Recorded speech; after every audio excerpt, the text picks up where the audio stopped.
जय हिंद दोस्तों, स्वागत है आपका प्रतियोगी क्लासेस में। दोस्तों, आज हम लोग हिंदी भाषा के बारे में पढ़ने वाले हैं। किसके? हिंदी भाषा के बारे में पढ़ने वाले हैं। और उसके में क्या देखेंगे? आज हम लोग देखने वाले हैं हम कि हिंदी भाषा की उत्पत्ति कैसे हुई। हिंदी भाषा कहीं ऐसा तो नहीं कि हिंदी भाषा सीधा हिंदी भाषा ही आ गया, ऐसा थोड़ी ना होता है, ऐसा हो ही नहीं सकता। तो हिंदी भाषा की उत्पत्ति कैसे हुई, पहले कौन सी भाषा हुई, कौन सी भाषा बोली गई, और उसके बाद वह किस रूप में टूट टूट कर वह हिंदी के रूप में आई, अपने हिंदी आज के रूप में आई। हिंदी पहले कैसी थी उसके बारे में बात करेंगे। और ये जो हमारी हिंदी भाषा है, यह हिंदी भाषा कहीं हमारे दूसरे देशों के विश्व के दूसरे देशों के संपर्क में आई तो वहाँ से क्या प्रभाव पड़ा और किस देश के संपर्क में ज़्यादा आई, तो उस चीज़ के बारे में बात करेंगे कि प्रभाव क्या पड़ा दूसरे देशों के साथ में। और आज देखने वाले हैं हम कि कौन सी भाषा ज़्यादा बोली जाती है, विश्व में सबसे ज़्यादा कौन सी भाषा बोली जाती है, भारत में सबसे ज़्यादा कौन सी भाषा बोली जाती है। वो सारी चीज़ों के बारे में आज बात करने वाले हैं। तो हमने पिछली क्लास में क्या क्या चीज़ देखा था वो एक बार रिवीजन कर लेते हैं। पहले हमने देखा बोली। बोली क्या होता है? जो छोटे से क्षेत्र में बोली जाती है। कोई भी भाषा जिसकी कोई निश्चित लिपि नहीं होती, कोई व्याकरण नहीं होता, वह बोली कहलाती है, कोई छोटे से क्षेत्र में। अब उसके बाद हमने देखा था क्या? विभाषा। विभाषा क्या होता है? जब बोली का जो क्षेत्र रहता है वह थोड़ा सा बड़ा हो जाता है। इनका इनका अपना साहित्य इस समय पे इनके समय पे मतलब जहाँ पे विभाषा होती है, इनका सर्कल थोड़ा सा बड़ा हो जाता है। इनके अपना व्याकरण तो होता नहीं है, व्याकरण इसमें नहीं होता, लेकिन इसमें व्याकरण नहीं होता, लेकिन इसमें साहित्यिक रचनाएं होती हैं, इसमें रचनाएं होने लग जाती हैं, तो वह कहलाता है विभाषा। अब विभाषा के बाद हमने क्या देखा था? मानक भाषा। मानक भाषा या इसे बोलते हैं, हमने क्या बोला था इसे? परिनिष्ठित रूप, परिनिष्ठित भाषा, परिनिष्ठित भाषा। तो परिनिष्ठित भाषा में आपने क्या देखा था? इसका व्याकरण भी होता है और कई सारी बोलियों का, बहुत सारी बोलियों का जहाँ पे समूह बन जाए और वह समान प्रकृति की हो। सबसे ज़्यादा जरूरी क्या है कि अगर वो समान प्रकृति की हो तो उन्हें एक उपभाषा वर्ग में रखा जाता है, एक उपभाषा वर्ग में रखा जाएगा। और उन्हें उन समय पे जब उन्हें एक उपभाषा वर्ग में रखा जाएगा तो उनकी बहुत सारी उपवर्ग भी हो सकते हैं, लेकिन इनकी प्रकृति जो रहती है वह एक जैसी होती है। और इनमें भी साहित्यिक रचनाएं होती हैं। यह साहित्यिक रचनाएं होंगी, इनका व्याकरण रहेगा और इनकी अलग से लिपि होती है। लिपि इनकी भी रहती है, विभाषा में भी लिपि रहती है और मानक भाषा में भी लिपि होती है। ये चीज़ें हमने देखी थी। फिर हमने देखा राष्ट्रभाषा। तो राष्ट्रभाषा क्या होता है? जब एक ही देश के बहुत सारे अधिकांश लोगों द्वारा कोई भाषा को बोली जाती है तो उसे मुख्यतः राष्ट्रभाषा मान लिया जाता है, क्योंकि यह उनके सांस्कृतिक गौरव और उनके धार्मिक सामाजिक ये चीज़ों को उन्हें उत्तेजित करती बढ़ाती है। तो इसलिए हम लोग राष्ट्रभाषा मान, जैसे यहाँ पे हमारे यहाँ बोला जाता है कि हिंदी की राष्ट्रभाषा क्यों नहीं बनाते तुम, लेकिन यहाँ पे हिंदी को राष्ट्रभाषा अभी तक नहीं बनाया गया है। तो हमारे देश में कोई राष्ट्रभाषा है ही नहीं, लेकिन कोई भी देश हो वहाँ पे एक से ज़्यादा राष्ट्रभाषा बनाई जा सकती है, बट भारत में अभी एक भी राष्ट्रभाषा नहीं है। तो ये चीज़ें हमने देखी थी। और अब उसके बाद देखा था हमने क्या? राजभाषा। कि राजभाषा क्या होता है? तो जब सरकारी जो कामकाज होते हैं, जो प्रशासनिक कामकाज होते हैं, वे अगर जिस भी भाषा से होंगी, जिस भी भाषा के लिए उनका, जिस भी भाषा से सरकारी कामकाज किए जाते हैं, प्रशासनिक कामकाज किए जाते हैं, उसे राजभाषा बोलते हैं। जैसे हमारे यहाँ हिंदी है राजभाषा और अंग्रेजी है राजभाषा, अंग्रेजी और हिंदी राजभाषा है। तो आप जैसे आप जैसे देखते हैं कोई नोटिफिकेशन आता है तो वह हिंदी अंग्रेजी में मुख्यतः आता है। हमने हिंदी को राजभाषा के रूप में कब अपनाया? ये क्वेश्चन जरूरी देखिए इंपॉर्टेंट हो सकता है। कब हमने, हमारी संविधान सभा ने हिंदी को राजभाषा के रूप में अपनाया? तो हिंदी को राजभाषा के रूप में संविधान सभा ने कब अपनाया? 14 सितंबर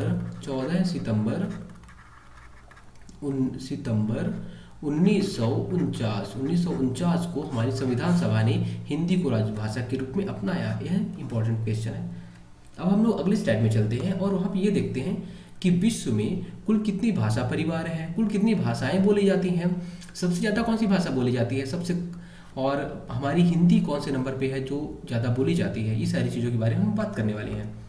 तो विश्व में अगर भाषाओं की बात की जाएगी तो आज विश्व में 7,111 भाषाएं बोली जाती हैं विश्व में, है ना। अब विश्व की ही बात हो रही है तो हम अंतर्राष्ट्रीय मातृ दिवस की बात कर लेते हैं कि अंतर्राष्ट्रीय अंतर्राष्ट्रीय मातृ दिवस कब मनाई जाती है। तो कब मनाई जाती है ये 21 फरवरी को अंतर्राष्ट्रीय मातृ दिवस मनाया जाता है। कब मनाया जाता है तो 21 फरवरी को। अब हमने क्या बोला था पहले कि हम बात करने वाले हैं सबसे ज़्यादा कौन सी भाषा बोली जाती है सबसे ज़्यादा, तो उसके बारे में बोला जाए तो सबसे ज़्यादा बोली जाने वाली जो भाषा है वो आपको पता है कौन से ज़्यादा हम लोग भाषा यूज करते हैं, उपयोग करते हैं। तो अंग्रेजी आपको पता है कि अंग्रेजी ही मुख्यतः बोली जाती है, तो अंग्रेजी सबसे ज़्यादा बोली जाती है। अब अंग्रेजी के बाद कौन बोलेंगे तो आपको यहाँ पे याद रखना है यार, चीनी लोग चाव चाव करते रहते हैं, तो चीनी या इसे बोलते हैं, इसकी भाषा को बोलते हैं मंदारिन भाषा, मंदारिन बोली जाती है। उसके बाद हमारी हिंदी बोली जाती है। हमारी हिंदी कब बोली जाती है उसके बाद, तो सबसे ज़्यादा जो बोली जाने वाली है अंग्रेजी, फिर मंदारिन, फिर है हिंदी, और उसके बाद है स्पेनिश, फिर नहीं बोली जाती, मतलब जो पांचवी जो छठवीं हमें इंपॉर्टेंट है ना, तो क्या क्यों याद करें हम। फिर 7वें नंबर पर अगर बोली जाए तो हमारे भारत की ही भाषा बोली जाती है जिसका नाम है बंगाली। अब अंग्रेजी कितने लोगों द्वारा बोली जाती है, लगभग तो ये 113 करोड़ लोगों द्वारा बोली जाती है अंग्रेजी। हमें याद रखना है क्योंकि सबसे ज़्यादा लोगों द्वारा बोली जाती है, तो इतना तो याद रखना ही चाहिए कि कितने लोगों द्वारा बोली जाती है। तो 113 करोड़ लोग अंग्रेजी लगभग बोलते हैं। अब हिंदी, चीनी का हमें याद ही नहीं रखना है, क्यों याद करें हम चीनी का, बोलो जितने लोग को बोलना है। हम हिंदी का याद रखेंगे और देखेंगे हिंदी कितने लोग बोलते हैं। तो हिंदी बोलते हैं 61.5 करोड़ लोग, 61.5 करोड़ लोग हिंदी बोलते हैं। स्पेनिश का भी याद नहीं करेंगे, क्यों इतना सारा डेटा याद करें हम याद करेंगे किसका, बंगाली का, कि भारत की भाषा है और यह बोली जाती है 26.5 करोड़ लोग द्वारा। यह 7वें नंबर पे विश्व में सबसे ज़्यादा अंग्रेजी, फिर चीनी, फिर हिंदी, स्पेनिश और बंगाली। अब हम अपने भारत की बात करेंगे, बाहर की बात ही नहीं करेंगे हम, और करेंगे अब भारत की बात। भारत में कुल कितनी मातृभाषाएं हैं, कितनी भाषाएं हैं। तो अगर बोला जाए तो भारत में कुल कितनी मातृभाषाएं हैं, मातृभाषा की बात की जाएगी तो भारत में कुल 270 मातृभाषाएं हैं। और अगर प्रमुख भाषा की बात की जाएगी, किसकी, प्रमुख भाषा की बात की जाएगी, तो प्रमुख भाषाएं कितनी हैं भारत में, तो भारत में कुल प्रमुख भाषाओं की बात करेंगे तो 121 प्रमुख भाषाएं हैं। अब प्रमुख भाषा में किसे हम शामिल करेंगे और मातृभाषा में किसे शामिल करेंगे, तो मातृभाषा में हम शामिल किसे करते हैं, जिसे बोलने वालों की संख्या 10,000 से कम हो, 10,000 यहाँ पे आप क्या कर सकते हैं, से कम हो।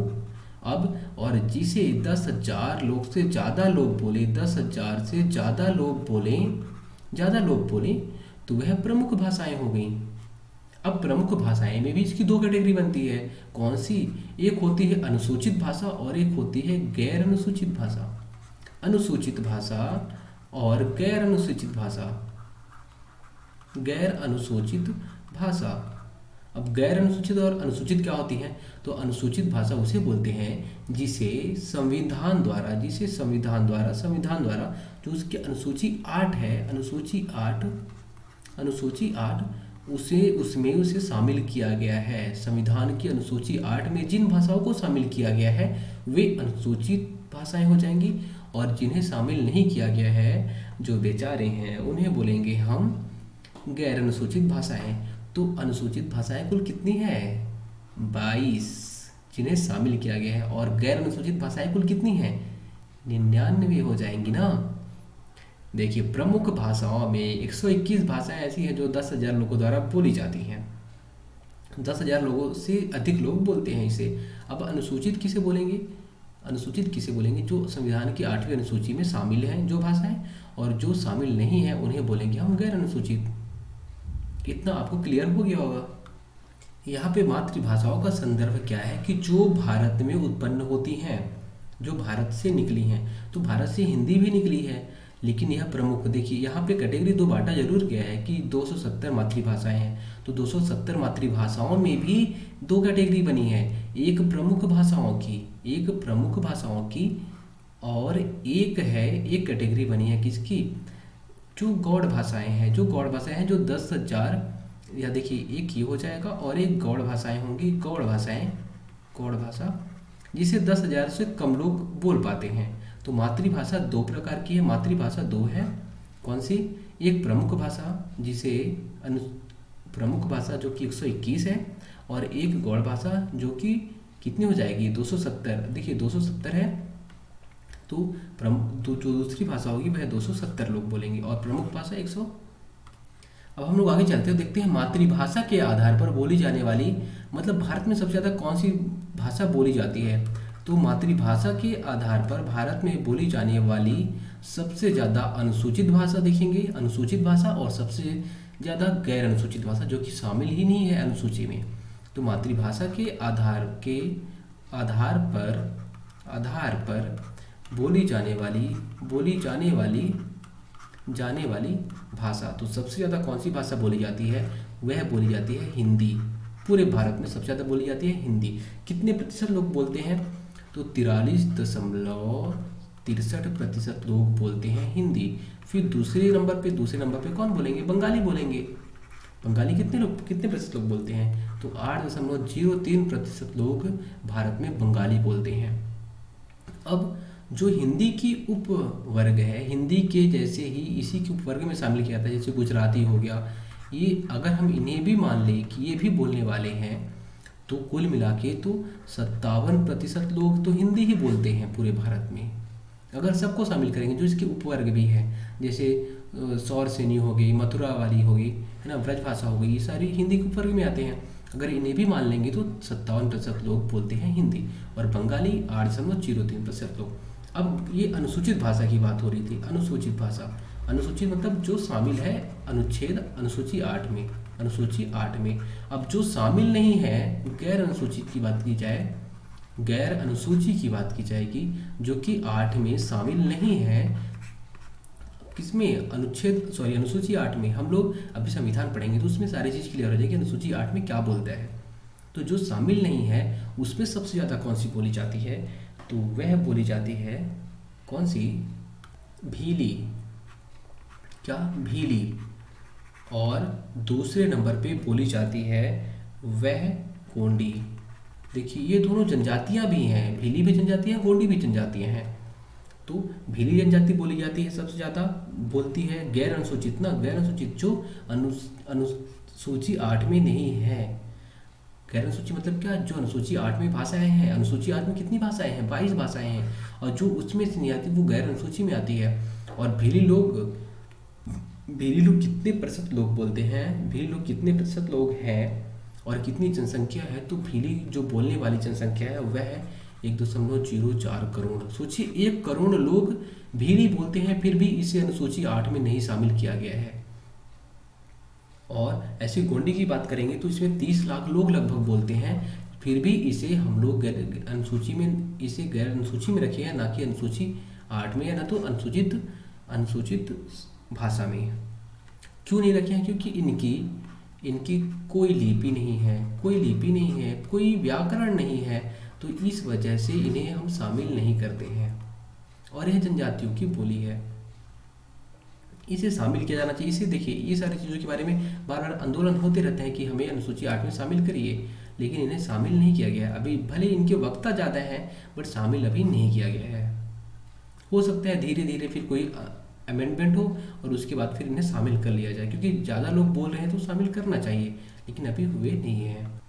हम लोग प्रभाव की बात कर रहे थे, किसकी प्रभाव की, कि जो भारत के वो शब्द हैं या भाषाएं हैं उस पर किसका प्रभाव पड़ा है, भारत की जो भाषाएं हैं उस पर किसका प्रभाव पड़ा है।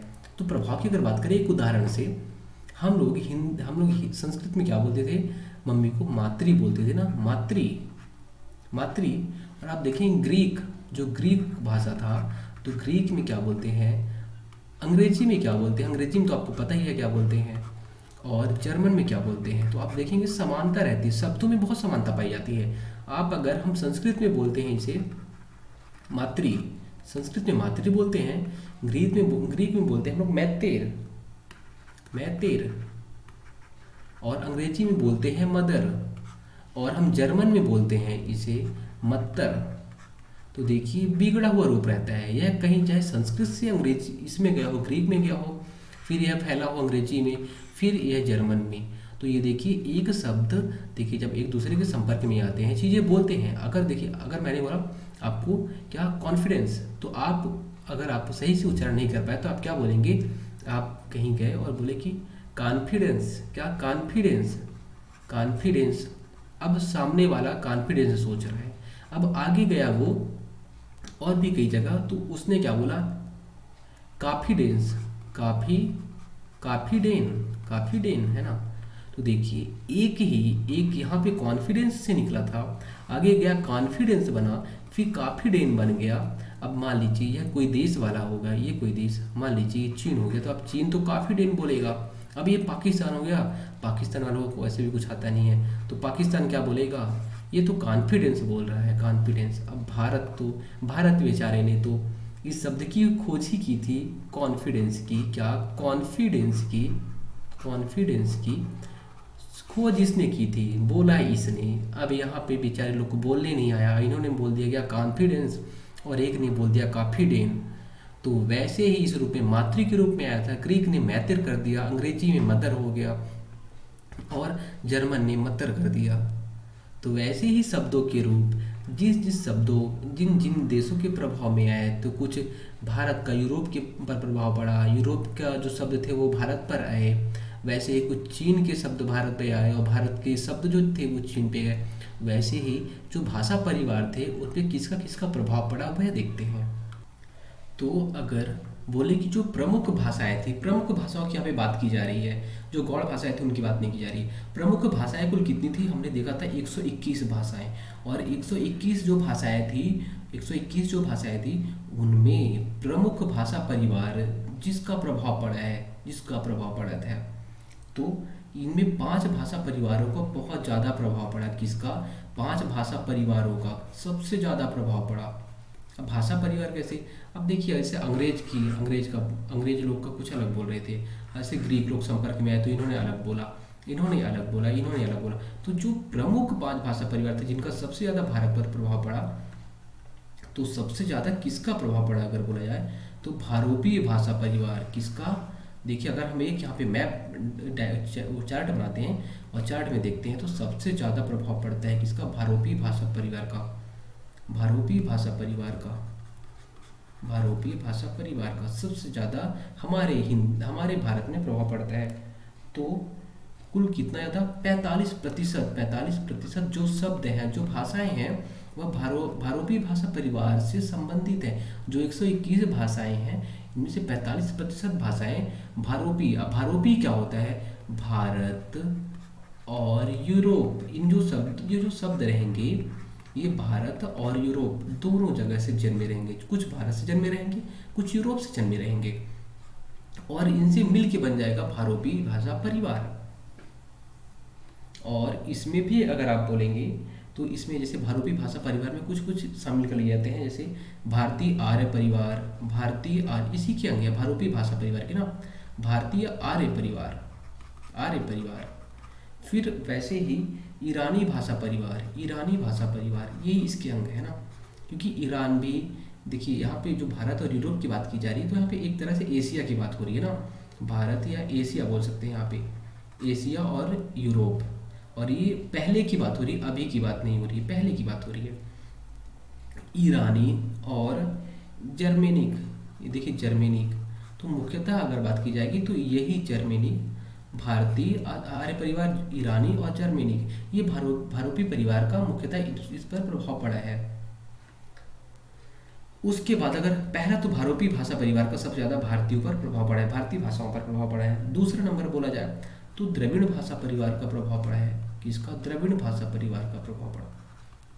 द्रविड़ भाषा परिवार का क्या प्रभाव पड़ा है, तो यह भी, ये द्रविड़ भाषा परिवार क्या है? तो ये जो दक्षिण भारत के जो जो दक्षिण भारत है हमारा, उस पर जिन भाषाओं का प्रभाव पड़ा है। अब किसका प्रभाव पड़ेगा भाई? उधर कौन है? ऑस्ट्रेलिया है, श्रीलंका है, श्रीलंका। तो ये जो देश आसपास थे, जो दक्षिण भारत के थे, आसपास थे, उन्हीं उन्हीं का तो प्रभाव पड़ेगा दक्षिण भारत पे। तो द्रविड़ भाषा जो होती है, तो जो दक्षिण भारत की भाषा है उस पर प्रभाव पड़ा। द्रविड़ भाषा हो गई एक भारोपी भाषा परिवार। जो हमारी 121 भाषाएं थी उन्हें हमने 5 भाषा परिवारों पर बांटा। और क्यों बांटा? क्योंकि इनका प्रभाव जिस जिस पर पड़ा, पहले तो भारोपी पर पड़ा, फिर द्रविड़ भाषा पे पड़ा, और तीसरा है Austro Asiatic, Austro Asiatic, Asiatic. तो ऑस्ट्रो एशियाटिक में भी वही दक्षिण की जो भाषाएं हैं उसी की बात हो रही है। यहाँ भी दक्षिण पर ही इसका प्रभाव पड़ता है। फिर चौथा नंबर है तिब्बत वर्मी। क्या? तिब्बत वर्मी भाषा परिवार। अब तिब्बत वर्मी कहाँ पे है? तिब्बत वर्मा। देखिए, भारत के उत्तर में आप बात करेंगे तो तिब्बत है, तिब्बत का पठार, यहाँ भी इधर वर्मा देश है। तो जब ये कहाँ पे संपर्क में आएंगे आप ही बताइए। अगर उत्तर पूर्व की बात करेंगे तो उत्तर पूर्व में तिब्बत और वर्मा ये सारे देश हैं। तो इनके संपर्क में जो उत्तर पूर्व के राज्य रहेंगे, चाहे असम हो, मेघालय हो, नागालैंड हो, तो यहाँ के जो लोग रहेंगे यही सब तो भाषा बोलेंगे, और तिब्बत वर्मी भाषा परिवार, या फिर इसे चीनी तिब्बत भी बोलते हैं, चीनी तिब्बत भी। तो वहाँ के लोगों से यही प्रभाव पड़ा था। तो ये दूसरे नंबर पे सबसे ज़्यादा 45%, यहाँ से 22% जो भाषा परिवारों पर प्रभाव पड़ा है वह चीनी तिब्बत पे, चीनी तिब्बत या तिब्बत वर्मी, आप वो भी बोल सकते हैं। तिब्बत वर्मी, चीनी तिब्बत सब आसपास की है। और यहाँ पे भारोपी भाषा परिवार था। तो सबसे ज़्यादा किस पे? भारोपी पे, फिर चीनी तिब्बत पे। और है क्या? सामी हामी भाषा परिवार, सामी हामी भाषा परिवार, इसका भी प्रभाव पड़ा। अब सामी हामी भाषा परिवार में कौन शामिल किया जाता है? तो जो अरबी से शब्द आए थे, कहाँ से? अरब। तो अरबी लोग भी तो संपर्क में हमारे आए थे। तो अरबी लोगों से जो हमारे शब्द मिले वो भी इसी में, वो भी हमारे जो प्रमुख भाषाएं हैं उसमें से कुछ संपर्क में आए हैं। जैसे कि आप देखेंगे केरल हो गया, तो वहाँ पे तो बोले जाएंगे अरबी, क्योंकि वहाँ पे काफ़ी लोग संपर्क में आए। और अरब वहाँ से पास पड़ता है, जो व्यापार होता था वो भी वहाँ से किया था। तो वैसे ही आप इन्हें बांट सकते हैं, सबसे ज़्यादा भारोपी भाषा परिवार के, फिर चीनी, फिर उसके बाद आप इन्हें द्रविड़ में डाल सकते हैं, किसी ऑस्ट्रो एशियाटिक में कुछ को डाल सकते हैं, तिब्बत अरबी में, हामी सामी में, है ना। आप ये कर सकते हैं। वैसे आपको इतना याद नहीं रखना है कि 22% है या 45% है, बस आपको सबसे ज़्यादा प्रभावित किससे हुआ है? तो भारोपी भाषा परिवार सबसे ज़्यादा बोली जाती है। जो किससे प्रभावित हुआ है? तो यूरोप और एशिया से। जो हमारी भाषा बोली जाती है वो यूरोप और एशिया से। उसके बाद चीनी तिब्बत, जो चीन में बोली जाती थी, जो तिब्बत में बोली जाती थी, वहाँ से ज़्यादा प्रभावित हुआ है। और उत्तर पूर्व के जो राज्य थे वो। फिर उसके बाद द्रविड़ भाषा, ऑस्ट्रेलिया के जो ऑस्ट्रेलिया हो गई, जो दक्षिण भारत के आसपास जो देश हैं वहाँ से जो टच में थे, वहाँ से कुछ भाषाएं आई हैं। तो वैसे करके आप याद कर सकते हैं। मुख्यतः 5 भाषा परिवारों में बांटा गया है। और किसे बांटा गया है? जो 121 प्रमुख भाषा परिवार थे उन्हें, जो 121 प्रमुख भाषाएं थी उन्हें। तो यहाँ भी चीज़ें आपको क्लियर हो गई होंगी। आपको ज़्यादा फैक्ट याद नहीं करने हैं, क्योंकि यहाँ से ज़्यादा क्वेश्चन आएगा, क्वेश्चन पूछेगा नहीं, बट ये क्वेश्चन जरूर पूछ सकता है कि सबसे ज़्यादा प्रभावित किससे हुआ है। तो ये थोड़ा सा आपको नॉलेज होना चाहिए। अब हम लोग अगर हिंदी की बात करेंगे, जो हिंदी शब्द है, हिंदी शब्द की बात करें, ये हिंदी शब्द कैसे आया? हिंदी शब्द तो पहले नहीं रहा होगा, हिंदी तो अचानक से आया होगा। तो कैसे आया अचानक से? अगर बात की जाए कि हिंदी शब्द क्या है, तो यह फारसी शब्द है। अगर हिंदी की ही बात की जाएगी तो ये फारसी शब्द है। फारसी शब्द मतलब इसका सीधा सीधा फारस से संबंध है। फारसी शब्द है तो फारस से संबंध है। तो आपको याद होगा कि अरबी आक्रमण हुआ था। अरब द्वारा आक्रमण कब किया गया था? 712 में अरब द्वारा आक्रमण किया गया था। और यहाँ पे आपको पता है कि जो उत्तर भारत में एक सिंधु नदी बहती है। कौन सी? सिंधु नदी बहती है। कौन सी नदी? सिंधु नदी। तो अरबी लोग जब आए तो इस नदी को पार करते थे तो क्या बोलते थे यहाँ पे? भाई ये तो सिंधु नदी पार करना पड़ता है, तो अरबी में बोलते थे और वो उसका उच्चारण नहीं कर पाते थे। जैसे मैंने बताया अभी पाकिस्तान है, कॉन्फिडेंस को क्या बोलते हैं, कॉन्फिडेंस, तो ऐसे ये भी उच्चारण नहीं कर पाए। और सा को क्या बोलते थे, हा बोलते थे, हा। और धा को बोलते थे क्या, दा बोलते थे, धा को दा बोलते थे। तो हिंदू हिंदू करते थे वो, सिंधु को हिंदू बोलते थे, सिंधु सिंधु को हिंदू बोलते थे, हिंदू। यहीं से हिंदू की उत्पत्ति हुई, किसकी, यहाँ पे सी था तो सा को ही बोलते थे, तो सी को ही बोला उन्होंने, और दा को, तो हिंदू हो गया, हिंदू की उत्पत्ति। तो इनके द्वारा कि फारसी जो अरबी आक्रमणकारी थे उनके द्वारा, अरबी आक्रमणकारी के द्वारा इस हिंदी शब्द की उत्पत्ति हुई। अब हम लोग जो विभाजन किया गया है हिंदी, मतलब हिंदी अपने इस रूप में उत्पत्ति कैसे हुई, हिंदी की उत्पत्ति कैसे हुई, उसको तो अगली क्लास में करेंगे। लेकिन उसका यहाँ पे पहले हम लोग थोड़ा सा उसके बारे में समझ लेते हैं एक तरह से, कैसे किसकी उत्पत्ति कैसी हुई थी। तो देखिए पहले तो पढ़े लिखे लोग थे नहीं, पढ़े लिखे लोग थे नहीं, तो उसके बारे में हम बताएं क्या। तो सबसे पहले जब आर्य लोग आते हैं, कौन, आर्य लोग, जब आर्य आते हैं तो उस समय कौन सी भाषा रहती है हमारी, संस्कृत की भाषा। वह जो भाषा उपयोग करते हैं वह संस्कृत की भाषा। अब उसके पहले का नॉलेज इसलिए नहीं है क्योंकि जब कोई बोलेगा नहीं, पढ़ा लिखा रहेगा नहीं, तो क्या लिखेगा वो। तो सबसे पहले संस्कृत भाषा प्रयोग की जाती थी, किसके द्वारा, आर्यों द्वारा। उसके बाद संस्कृत के बाद ये चलता रहता है लगभग 1000 साल चलता है। फिर पाली भाषा प्रयोग किया जाता है। और यह जो भाषा रहता है यह संस्कृत से टूटा फूटा, अब ऐसा नहीं कि अचानक से पाली भाषा कोई आ जाएगा, वह संस्कृत से टूटा फूटा ही शब्द है, टूटा फूटा ही एक भाषा है, ठीक है, टूटा फूटा ही भाषा है वो। अब पाली के बाद, पाली का भी कुछ समय तक प्रभाव रहता है, फिर पाली के बाद प्राकृत भाषा का प्रयोग किया जाने लगता है। फिर यह अभी इसे क्या बोलते हैं, इसे द्वितीय पाली भाषा भी, द्वितीय पाली बोलते हैं, द्वितीय पाली भी बोलते हैं इसे, ठीक है, ये चलता है। ये प्राकृत के बाद भी, इसके बाद प्राकृत भी, अब देखिए यहाँ पे जो चीज़ें रहती हैं वो टूटते फूटते रहती हैं, मतलब जो संस्कृत के शब्द हैं वही टूट फूट के पाली में आ गए, पाली इसी संस्कृत से ही टूटा फूटा शब्द रहता है। और फिर जो भाषा है पाली भाषा का ही टूटा फूटा रूप है प्राकृत भाषा। अब प्राकृत भाषा से टूटा फूटा रूप बनता है कौन सा, अपभ्रंश भाषा। कौन सा, अपभ्रंश भाषा। इस समय जो राजा लोग रहते हैं अपने अपने बोलते हैं कि भाई ये हमारे क्षेत्र की भाषा है कि हम नहीं लेंगे तुम्हारे यहाँ से, है ना।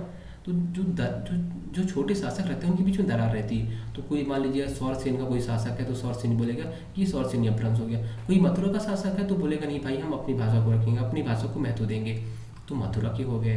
वैसे ही अलग अलग अपभ्रंश में जो ये भाषाएं रहती हैं, पहले तो एक तरह से चल रही, संस्कृत चल रही थी पूरे एरिया में, फिर पाली चली, फिर प्राकृत चली, अब वह छोटे छोटे खंडों में विभाजित होना चालू हो गई। छोटे छोटे खंडों में, जैसे ब्रज भाषा हो गया तो अनेक खंडों में विभाजित होना चालू हो गई ना।